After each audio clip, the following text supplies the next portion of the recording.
আসসালামু আলাইকুম ওরহমতুল্লাহি ওবরকাতুহু। বিসমিল্লাহির রহমানির রহিম। প্রিয় শিক্ষার্থী, আমি মোহাম্মদ শিহাবুদ্দিন ইকুরান এসইউ চ্যানেলের পক্ষ থেকে জানাচ্ছি শুভেচ্ছা ও স্বাগতম। প্রিয় শিক্ষার্থী, এই টিউটোরিয়াল হচ্ছে 30তম টিউটোরিয়াল। যারা আগে টিউটোরিয়ালগুলো মিস করেছেন অবশ্যই টিউটোরিয়ালগুলো দেখে আসুন এবং যদি পারেন শুরু থেকে দেখে আসুন যদি বিগিনার হন। প্রিয় শিক্ষার্থী না হয় এখানে কিছুই বুঝতে পারবেন না, বুঝলেও কষ্ট হবে। প্রিয় শিক্ষার্থী, আমি চলে যাচ্ছি মূল টিউটোরিয়ালে। প্রিয় শিক্ষার্থী, যারা আমার চ্যানেলটি সাবস্ক্রাইব করেন নাই অবশ্যই সাবস্ক্রাইব করে ফেলুন। প্রিয় শিক্ষার্থী, এই যে এটা হচ্ছে কয়েন, ঠিক আছে? আমি এখানে ডিটেলস আলোচনা করছি না, এগুলো সব একই রকম পড়া।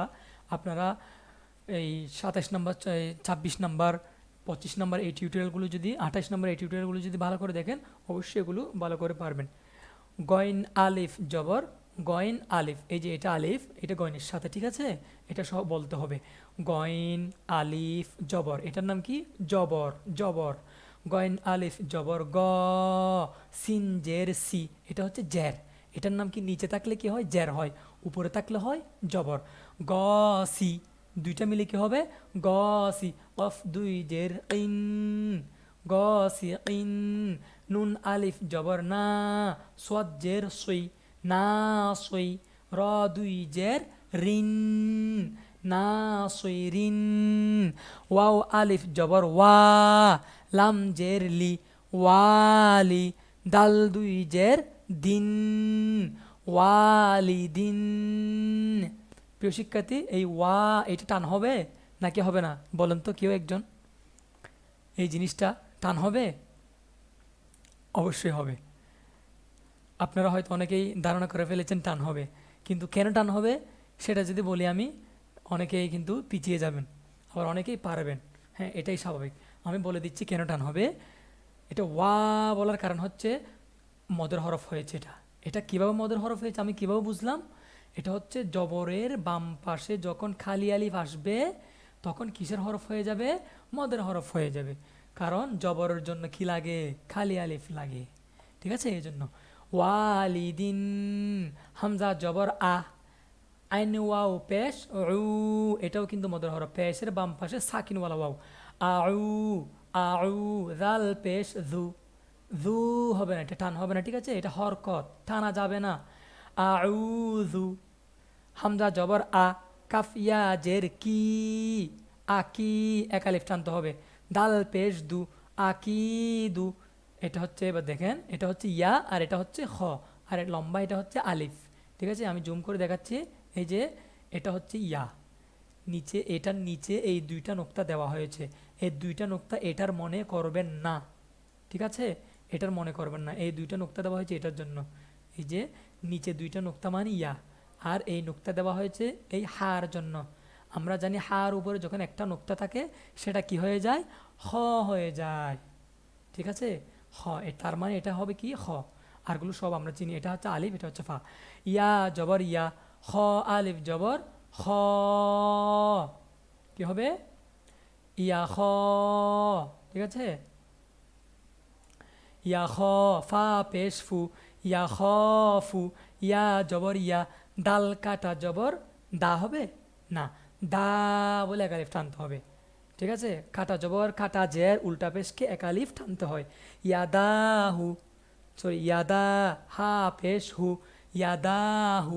প্রিয় শিক্ষার্থী, আমি যেগুলো বলেছি এগুলো বারবার বলার কারণ হচ্ছে আপনাদের কানে যাতে বারবার পড়ে, কারণ যে জিনিসটা বারবার শুনে সেটা অটোমেটিক মুখস্থ হয়ে যায়, ঠিক আছে? এই জন্য আমি বারবার বলছি একই জিনিস। আর এখানে পুরা কোরআন শরীফে আসবেই একই জিনিস। এই সর্বোচ্চ 15টা নিয়ম, সর্বোচ্চ 15টা নিয়ম আসবে, এর বেশি বেশি জীবনে আসবে না, ঠিক আছে? এর বেশি আসলে আপনি আর কোরআন শরীফ পড়িয়েন না, ঠিক আছে? আপনারা যারা কোরআন শরীফ দেখে দেখে শিখতে চান এদের জন্য সর্বোচ্চ নিয়ম হচ্ছে 15টি, ঠিক আছে? এই 15টি আপনাদের জন্য এনাফ। তাহলে ইয়াদাহু, ইয়া পেশ ইউ, কফ আলিফ জবর ক, ইউ ক, লাম পেশ লু, ইউ কলু। তাহলে আমরা 2 লাইন শেষ করেছি, এরপরে আমরা এই লাইনে আসব। তা পেশ তু, র আলিফ জবর র, তু র। বা আলিফ 2 জবর বান, তুরবান হাজের হি সিন আলিফ জবর সা হিসা বা আলিফ দুই জবর বান হিসাবান। প্রিয় শিক্ষার্থী, আমি 15টা নিয়মের কথা বলেছি, তার মানে এই না যে আরও 15টা আছে, এখন যেগুলো শিখেছি এগুলো ছাড়া, এটা না। কিন্তু আমরা এখানে এখানে অলরেডি এখানে 5 থেকে 6টা শিখে ফেলেছি 15টার মধ্যে। তো আর থাকে কয়টা? আর মাত্র 10টা অথবা 9টা থাকে, ঠিক আছে? এই নিয়মগুলো শিখলেই এনাফ, এগুলো অটোমেটিক শিখে যাবেন। এই যে আপনাকে কোনো কিছু মুখস্থ করতে হবে না, আপনি আমার পড়াগুলো শুনতে থাকুন, অটোমেটিক মুখস্থ হয়ে যাবে, আপনার মাথায় অটোমেটিক সেট হয়ে যাবে, ঠিক আছে? হাজের হি সিন আলিফ জবর সা হিসা বা আলিফ দুই জবর বান হিসাবান সিন পেশ সু বা আলিফ জবর কি হবে? বা হবে সুবা তা আলিফ দুই জবর তান সুবাতান সিন জের সি র আলিফ জবর র আলিফ জবর সির জিম আলিফ দুই জবর জান সির জান সির জান। ঠিক আছে প্রিয় শিক্ষার্থী, শেষ হলো। আমি আবার রিপিট করছি, আপনারা একটু ভালো করে খেয়াল করুন।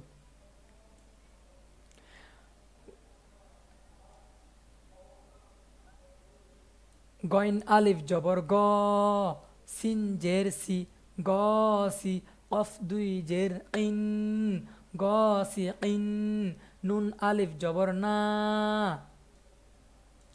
সোয়াদ জের সুই না সুই র দুই জের রিন না সুই রিন ওয়াও আলিফ জবর ওয়া লাম জের লি ওয়ালি দাল দুই জের দিন ওয়ালি দিন হামজা জবর আ আইন ওয়াও পেশ উ আউ জাল পেশ দু আউযু হামজা জবর আ কাফিয়া জের কি আকি দাল পেশ দু আকিদু ইয়া জবর ইয়া খ আলিফ জবর খ ইয়া খ ফা পেশ ফু ইয়া খফু ইয়া জবর ইয়া দাল কাটা জবর দা ইয়া দা হা পেশ হু ইয়া দা হু ইয়া পেশ ইউ কফ আলিফ জবর ক ইউ ক লাম পেশ লু ইউ কলু তা পেশ তু র আলিফ জবর র তু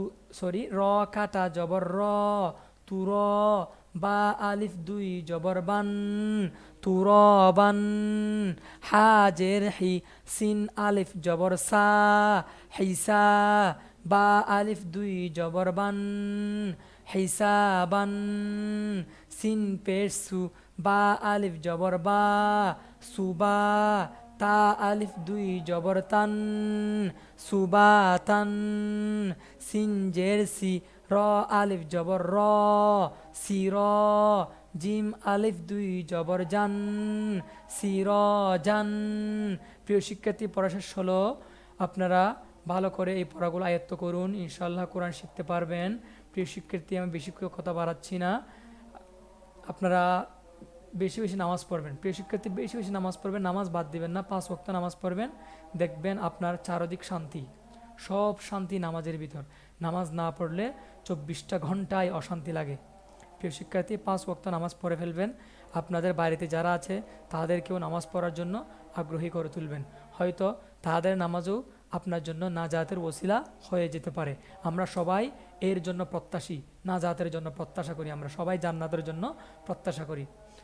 না হয় এত কষ্ট করে নামাজ পড়ার জন্য আমাদের কোনো দরকার নেই, ঠিক আছে? জান্নাতে যাওয়ার জন্য, আল্লাহকে পাওয়ার জন্য, আল্লাহর রাসূলকে পাওয়ার জন্য আমরা এত কষ্ট করি মুসলমানরা। প্রিয় শিক্ষার্থী, নামাজ পড়বেন, ভালো থাকবেন, মা বাবার আদেশ মেনে চলবেন। বিদায় নিচ্ছি। আসসালামু আলাইকুম ওয়া রাহমাতুল্লাহি ওয়া বারাকাতুহু।